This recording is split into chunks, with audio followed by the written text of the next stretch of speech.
Bom, boa tarde, pessoal. Meu nome é Letícia e hoje eu vim apresentar meu trabalho, que tem como título Seleção Ótima de Equipes, que é uma abordagem de IA integrada com um problema de programação inteira. Bom, seguindo o gancho do título do trabalho, a gente tem que a seleção ótima de equipes, atualmente, é um desafio, né, até mesmo para os clubes, para otimizar o desempenho em competições. Então, a gente tem cada vez mais clubes com o intuito de otimizar o desempenho de todas as competições que eles participam. Então, para superar esse desafio, a gente propõe, então, um modelo de formação de equipes, que ele combina métodos de previsão e modelo de otimização. Então, indo mais a fundo, o nosso objetivo desse trabalho a gente usa a rede neural para tentar prever a melhor escalação possível de uma equipe esportiva, se baseando no histórico de desempenho dos atletas, dos jogadores. Começando, primeiramente, falando dos dados, a gente que faz análise de futebol sabe que a fonte de dados, muitas vezes, uma parte difícil de se achar e de conseguir. E, por esse motivo, então, a gente usou o Fantasy Game como prova de conceito, que, no caso, foi o Cartola. Né? E, para quem não sabe, o Cartola ele é uma plataforma que se baseia no Campeonato Brasileiro e estabelece o desempenho do atleta utilizando as características de informações que ocorreram no Campeonato Brasileiro. Então, utilizando o Cartola, a gente fez o uso dessa fonte de dados, que eu botei aqui, que é o repositório do GitHub, chamado Cartola, onde a gente pegou os dados que já são tratados e a gente trabalhou em cima dos dados de 2019 e 2020. Bom, falando agora da metodologia, depois que a gente pega esses dados do repositório, a gente trata cada jogador como uma série temporal, onde os valores da pontuação dos jogadores no Cartola são os valores da série temporal. Então, depois de tratar cada jogador como uma série temporal, a gente aplica três métodos de previsão para cada jogador, para cada série temporal. Ficou meio...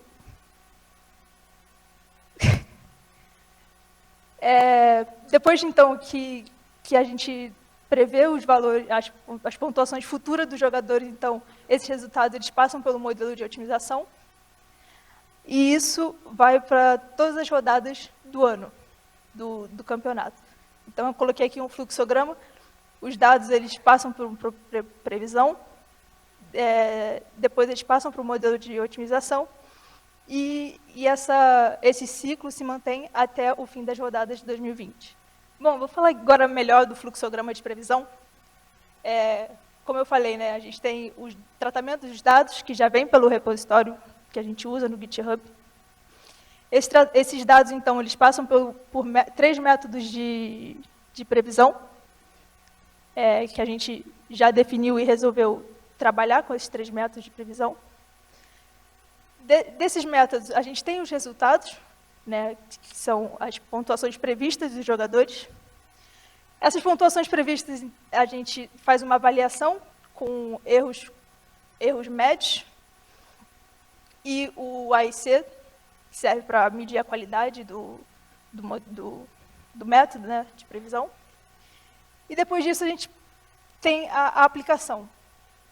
Mas aonde que a gente aplica esses resultados da previsão, né? Justamente voltando nesse fluxograma, os resultados da previsão passam para um modelo de otimização, e aqui agora, com as pontuações previstas, então a gente passa para o modelo de otimização. A gente tem que ter em mente que o modelo de otimização ele sempre tem o objetivo de maximizar a pontuação total da equipe formada no Cartola, e esse objetivo se mantém a cada rodada. Começando a falar dessas duas variáveis de decisão, a gente tem que x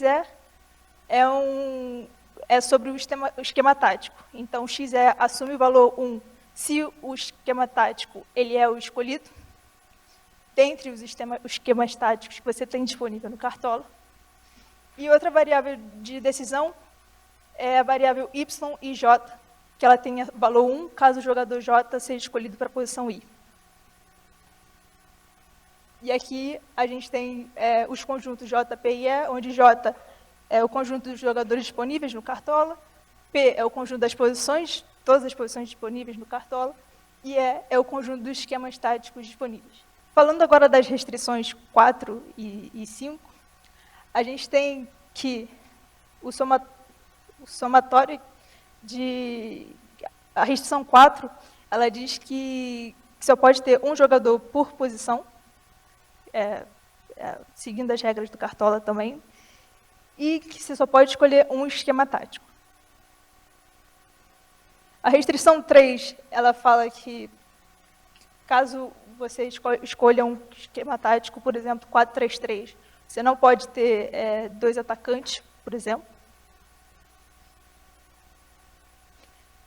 E a restrição 2, ela é uma particularidade a mais do Cartola, que ela indica que o custo total do seu time não pode exceder a quantidade de cartoletas que você tem. E a função objetivo do nosso modelo de otimização, que é sempre maximizar a pontuação total da equipe composta, baseado nos métodos de previsão. Depois de todo o fluxograma que eu mostrei anteriormente, a gente fez o plot desse gráfico baseado nas pontuações atingidas pela equipe, usando cada método de previsão. Como eu falei anteriormente, a gente utilizou os dados de 2019 e 2020. Então, a gente utilizou os dados de 2019 para prever as informações de 2020. E aqui, né, como a gente preveu as pontuações de 2020, a gente colocou no gráfico a informação perfeita como sendo a pontuação real do jogador. E esse gráfico foi mais para comparar como as performances dos métodos de previsão se comportaram. A gente consegue ver uma superioridade do método LSTM, que foi a rede neural que a gente usou para prever as pontuações, e a superioridade dele está justamente nele se aproximar mais do que os outros métodos da informação perfeita. A gente consegue observar uma baixa performance das médias móveis, também conforme a distância da informação perfeita. E aqui a gente colocou 2 insights, vamos dizer assim, que a maior diferença foi de 25 pontos na rodada 21, que é exatamente aqui, entre o melhor método de previsão e o pior método de previsão, que foram redes neurais e médias móveis, respectivamente. E na rodada 23, a gente vê que, mesmo que o LSTM ele se mostrou como o melhor método de previsão, o método ARMA, ele acaba se igualando no valor do resultado da pontuação da equipe. Esse foi o trabalho, foi mais a questão de prever as composições de equipes. Esse foi um trabalho do Ace Lab, eu botei o QR Code caso alguém queira acessar os nossos trabalhos.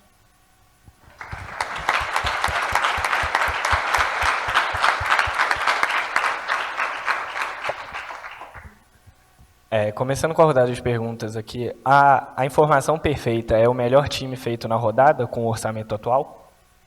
Não. A informação perfeita é a pontuação real que o jogador atingiu no Cartola, sem nenhuma influência dos métodos de previsão.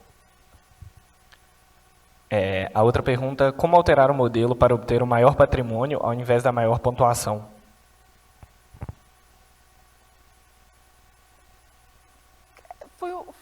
um assunto que a gente não estudou, que não foi incluído no trabalho, mas talvez como um trabalho futuro seja possível. E para fechar, quais são os inputs da rede neural? Oi? Quais são os inputs da rede neural? Recursos? Os inputs, as entradas, no caso. As entradas são, os dados de 2019, eles são normalizados, e depois de serem normalizados, a gente define a janela que serve como entrada da rede neural. Depois disso, a gente roda o algoritmo de Keras-Tanner para calibrar os parâmetros que são usados na rede neural. E, após isso, é integrado o modelo de otimização. Só uma pequena complementação. Acho que a primeira pergunta ela ficou um pouco nervosa ali, como vocês podem reparar. É a primeira apresentação dela, ela está só se tremendo toda. Quando foi perguntado sobre o que seria a informação perfeita, né, de fato, ela usou os valores que a gente já sabia que iriam acontecer, mas esses valores são as entradas para o modelo de otimização, para aquela constante na função objetivo. Então, seria de fato que perguntou.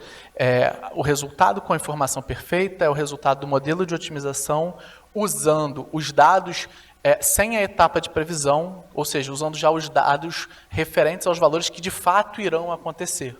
E aí ele é usado como um baseline para comparação de quando a gente não tem informação perfeita, como que ficaria a resposta do modelo de otimização. Bom, obrigado. Agradecer de novo, né? E entregar aqui, né, para a Letícia Távora, o Glauco Amorim e o Pedro Gonzalez, né, o certificado, né, desse premiação de trabalho, viu? Parabéns.